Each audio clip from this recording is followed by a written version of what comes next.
All right, now to America's crime crisis.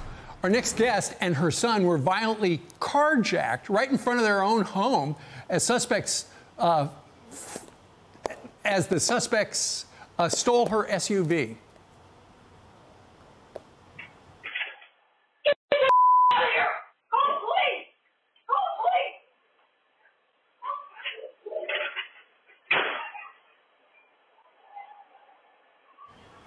Well, they did call the police eventually. Now residents in one Minnesota town are packing City Hall, rallying around that family. We, the law-abiding people of this community, have had enough. When these kind of car thefts and with guns and this is happening in a community like this, something needs to be done. This could have happened to anyone in this room. Any person sitting anywhere, this could have happened. You. I know this because it happened in my driveway. And it happened in the driveway of this family. Kelly and her husband, Craig Beason, join us right now. Good morning to both of you. Good morning. Good morning, Steve. Kelly, we just saw you, one of the worst moments of your life. Tell us what happened.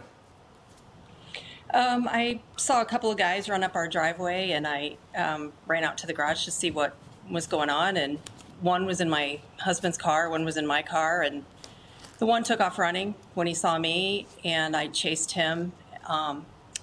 Then we were out in the street. I managed to get their cell phones out of their car. That's me getting the cell phones out of their car.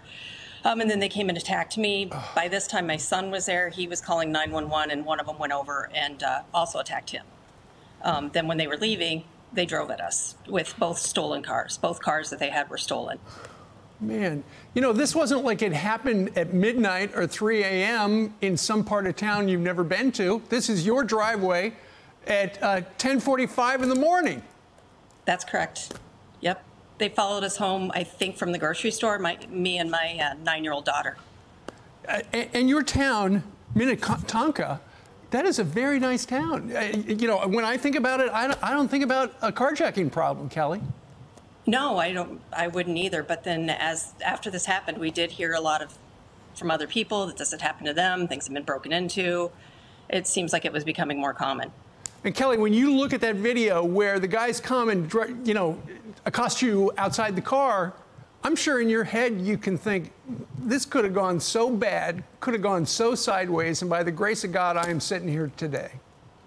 Yeah, I think once I saw my son out there, that kind of really brought things to light how serious it was, and especially when they went over and tried to take his phone and attacked him. That was when it really, the severity of it really came true. Absolutely. And Craig, it's your family, it's your wife, it's your son, and that is why you called on your town to snap out of it. The only way things are going to get better if you all get together. How'd you make that plea to your town? Well, I think, you know, I've learned more about the criminal justice system in the last month, more than I care to know, but I think all signs point back to Hennepin County DA, Mary Moriarty. She stood on this position that she was not going to prosecute for crimes like this, which I think is absolutely just irresponsible at best. And I think when I found that out and I started highlighting that, people started stepping up. They started saying, yeah, this happened to me or this happened to my neighbor. And I think people just, they're infuriated. And we just showed some video of people stepping up to microphones in your area, talking before the town council about how things have got to change. Do you feel like things are changing, or was this just a blip on the radar? No, I don't feel like things are changing. Every elected official that I've reached out to has sat down and talked to Kelly and myself about this, except the Hennepin County DA. And the only person that can do something about this right now is the Hennepin County DA. Well, I do want to say someone was arrested yesterday. One of these guys was arrested yesterday. Is the person in jail? Correct. He's in jail. All right. As of yesterday, he was arrested. And how many in all are they looking for? There were 4 guys total, so there's still 3 out there. Do you feel safe? I do. I'm a lot more cautious now. I mean, like, we make sure the doors are locked. You know, I don't leave my car outside of the garage anymore, which I really didn't do it that much anyway, but we take a lot more precautions than we used to, that's for sure.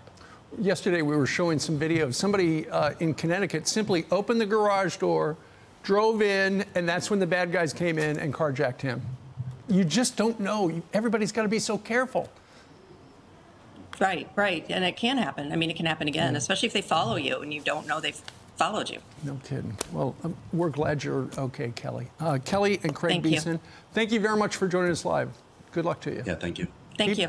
Keep us posted on if they find the other 3 guys. We're curious if they're really looking. I'm Steve Ducey. I'm Brian Kilmeade. And I'm Ainsley Earhart. And click here to subscribe to the Fox News YouTube page to catch our hottest interviews and most compelling analysis.